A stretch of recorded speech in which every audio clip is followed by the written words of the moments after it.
Hi viewers, welcome to our channel. ప్రస్తుతం మనతో పాటు సీనియర్ జర్నలిస్ట్ దాము బాలా సార్ వారితో మాట్లాడదాం. నమస్కారం సార్. నమస్తే సార్, కేసీఆర్ గారి ఫ్యామిలీలో మనం చూస్తున్నాం మొత్తం కూడా కేసులు నమోదవుతూ వస్తున్నాయి. మన కేసీఆర్ గారికి ఈడీ నోటీసులు ఇచ్చింది. ఇప్పుడు లేటెస్ట్గా కేటీఆర్ కూడా హైకోర్టు నోటీసులు ఇచ్చిందంట. మరి ఏ కేసుకు సంబంధించి ఇచ్చింది, మరి ఏం జరగవచ్చు అంటారు సార్? మామూలుగా మనం దాదాపు రోజు ఒకటో రెండు టాపిక్లు రివెంజ్ స్టోరీల మీద చెప్పుకుంటున్నాం. ఆంధ్రప్రదేశ్ కావచ్చు, ఇటు ఇక్కడ కావచ్చు, ఎవరు గవర్నమెంట్లో ఉన్న ప్రతిపక్షాలని రెండు రకాలుగా వేధిస్తుంటారు.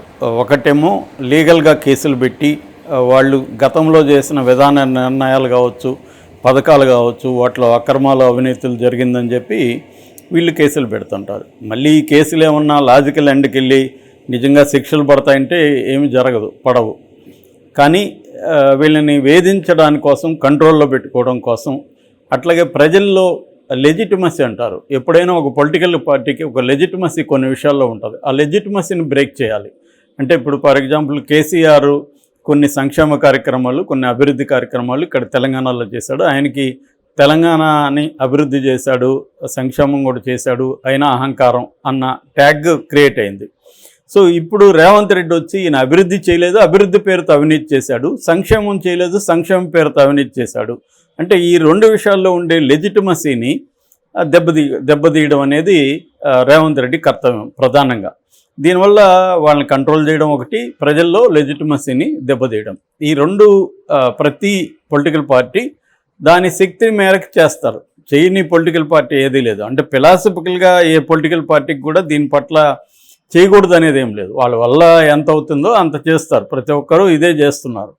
సో గతంలో కేసీఆర్ రేవంత్ రెడ్డిని ఇదే చేశాడు, ప్రతిపక్ష వాళ్ళని చేశాడు. సివిల్ సొసైటీకి సంబంధించిన పౌర సంస్థలు ఏవైతే ఉంటాయో అనేక సంస్థలు తెలంగాణలో వెరీ యాక్టివ్గా ఉంటాయి. ఎందుకంటే తెలంగాణ తీసుకురావడంలో ఆ సంస్థలు చాలా కృషి చేశాయి. ఆ సంస్థలన్నింటినీ ఉక్కుపాదంతో కేసీఆర్ అణిచివేశాడు. ఇప్పుడు కేసీఆర్ వంతు వచ్చింది అంతే ఇక్కడ. అందుకని కేసీఆర్ మీద కానీ, కేసీఆర్ కుటుంబం మీద కానీ ఎవరికి ఏం జాలి రావట్లేదు. కవితను అరెస్ట్ చేసినప్పుడు కూడా ఇక్కడ సింపతి అస్సలు రాలేదు. ఎందుకు రాలేదంటే వీళ్ళ ఫ్యామిలీ కూడా గతంలో ఇలాగే బిహేవ్ చేసింది కాబట్టి.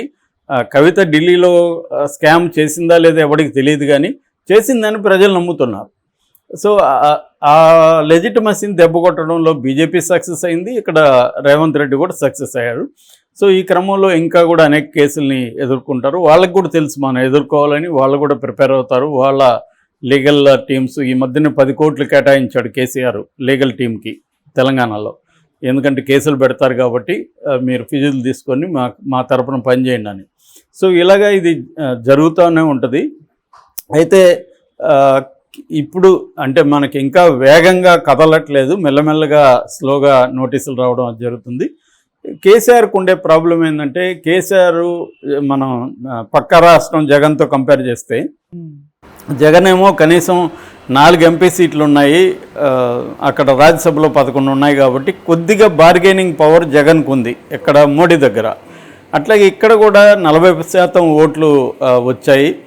తర్వాత ఎమ్మెల్సీలు కూడా తనకు బాగానే గణనీయంగా ఉన్నారు. రెండోది అతని కొంత స్ట్రెంగ్త్ అనేక విధాలుగా ఉంది. అతనికి ఒక కులబలం ఉంది, కొంత వ్యవస్థల్లో మనుషులు ఉన్నారు, కొంత మీడియా ఉంది.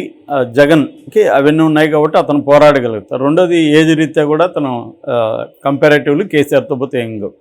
కానీ ఇక్కడ కేసీఆర్కి ప్రాబ్లం ఏంటంటే, కేసీఆర్ ఒక పక్క రేవంత్ రెడ్డితో గొడవ, ఇంకొక పక్క మోడీతో గొడవ, ఇద్దరితో ఒక్కసారిగా పెట్టుకున్నాడు. దీనివల్ల జగన్కేమో 18 కేసులు ఉన్నా కూడా సేఫ్గానే ఉన్నాడు ఇప్పటి వరకు. చంద్రబాబు కేసులు పెట్టి జైల్లో పెట్టచ్చేమో, కానీ మోడీ అయితే జగన్ని టచ్ చేసే అవకాశం కనిపించట్లేదు మోడీకి ఉన్న అవసరాల రీత్యా. కానీ కేసీఆర్కి ఒక ఎంపీ కూడా రాలేదు. కనీసం కేసీఆర్కి ఒక 4 ఎంపీలు ఉంటే కేసీఆర్ కూడా బార్గెయిన్ చేసేవాడు. ఇప్పుడు ఎప్పుడైనా కూడా మనం ఒకరిని ఒక హెల్ప్ అడగాలంటే మనం ఏది ఆఫర్ చేస్తున్నాము అనేది ఉండాలి. నువ్వేం ఆఫర్ చేస్తున్నావు? సో ఇది ఆఫర్ చేయడానికి కేసీఆర్ దగ్గర ఇప్పుడు ఏమీ లేదు. డబ్బు ఉండొచ్చు, కానీ మోడీకి డబ్బు అవసరం లేదు. సో ఇప్పుడు మోడీకి ఉన్న తెలంగాణలో ఇంట్రెస్ట్ ఏమిటంటే, తెలంగాణలో ఆల్రెడీ ఎమ్మెల్యే ఎన్నికల కంటే కూడా ఎంపీ ఎన్నికల్లో బీజేపీ బలం గణనీయంగా పెరిగింది. సో సౌత్ ఇండియానే సేవ్ చేసింది, ముఖ్యంగా ఆంధ్రప్రదేశ్, తెలంగాణ, కర్ణాటక. సో ఈ రెండిట్లో కూడా ఫస్ట్ ఆంధ్రప్రదేశ్, అసలు అది ఊహించలేదు ఆంధ్రప్రదేశ్, అక్కడ మోడీకి చాలా హెల్ప్ అయింది. అవును. నిజానికి రిలక్టెంట్ పూర్తది, మోడీకి ఇష్టం లేకుండా చంద్రబాబు ప్రేరణతో పవన్ కళ్యాణ్ ఇనిషియేషన్తో ఏర్పడిన పూర్తది. అదర్వైజ్ మోడీకి పెద్ద ఇంట్రెస్ట్ లేదు. అలాంటిది ఇప్పుడు ఐరనీ అంటారు దాన్ని, అక్కడ అతను డిపెండ్ అవ్వాల్సిన పరిస్థితి మోడీ వచ్చింది. సో ఈ కాంటెక్స్లో తెలంగాణలో కేసీఆర్ వీక్గా ఉన్నాడు కాబట్టి కేసీఆర్ని తొక్కేయాలనేది ఇప్పుడు మోడీకి ఉన్న లక్ష్యం.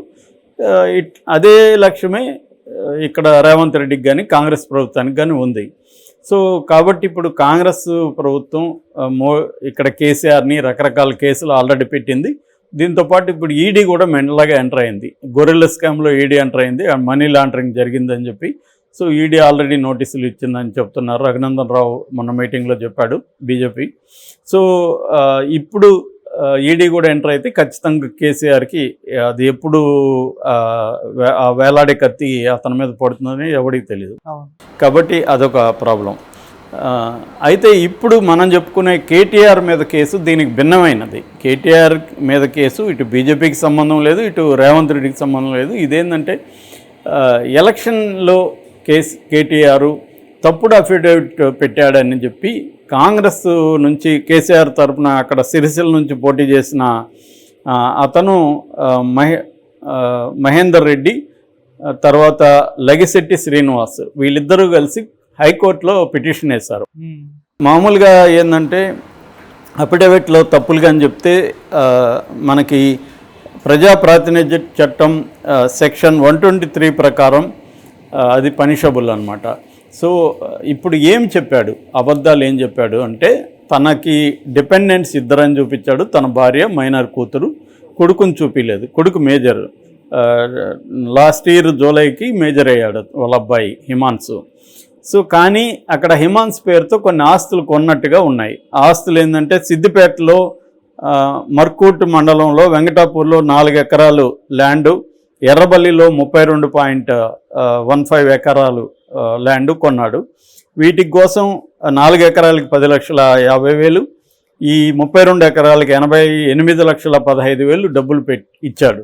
ఈ డబ్బులు ఎక్కడవి? మొన్నటి వరకు మైనర్గా ఉన్న అబ్బాయికి డబ్బులు ఎక్కడి నుంచి వచ్చింది ల్యాండ్ కొనడానికి? సోర్స్ ఆఫ్ మనీ ఏంటి, సో సోర్స్ ఆఫ్ ఇన్కమ్ ఏంటి అబ్బాయికి అనేది అతను చూపించలేదు. ప్రైమా ఫేసి కన్విన్స్ అయ్యి ఇప్పుడు ఇక్కడ చీఫ్ ఎలక్షన్ కమిషనర్కి, తర్వాత ఆర్ఓగా ఉన్న ఆర్డీఓకి, వీళ్ళకి అందరికీ నోటీసులు ఇష్యూ చేసింది, మీరు దీనికి రిప్లై ఇవ్వమని. సో వాళ్ళని ఇప్పుడు ప్రతివాదులుగా వాళ్ళని కూడా చేర్చింది. అట్లాగే కేటీఆర్ కూడా నోటీసులు వెళ్ళాయి, కేటీఆర్ కూడా రిప్లై ఇవ్వాలి.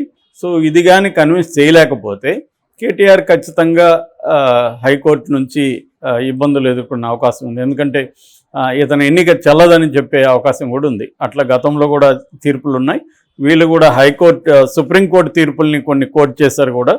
సో అనువరపు రాజేశ్వరరావు అనే అతను అడ్వకేట్గా వీళ్ళ తరపున ఆర్గ్యూ చేశారు. సో దీన్ని ఇప్పుడు 4 వారాలకి హైకోర్టు పోస్ట్పోన్ చేసింది. సో వీళ్ళ సమాధానాలు ఈ లోపల రిప్లైలు ఇవ్వాలి. ఇచ్చిన తర్వాత 4 వారాల తర్వాత దీని మీద చేసి, ఇప్పటికిప్పుడు కేటీఆర్కి ఇబ్బంది లేకపోవచ్చు, కానీ కొంత ఈ కేసు కానీ కొద్దిగా ముందుకెళ్ళి ఈ కేసులో వీళ్ళు పెట్టిన గ్రౌండ్స్ ఏవైతే ఉన్నాయో అవి కానీ ప్రూవ్ అయితే మాత్రం కేటీఆర్ కష్టాల్లో వెళ్ళే అవకాశం అయితే ఉంది. Okay sir, thank you so much.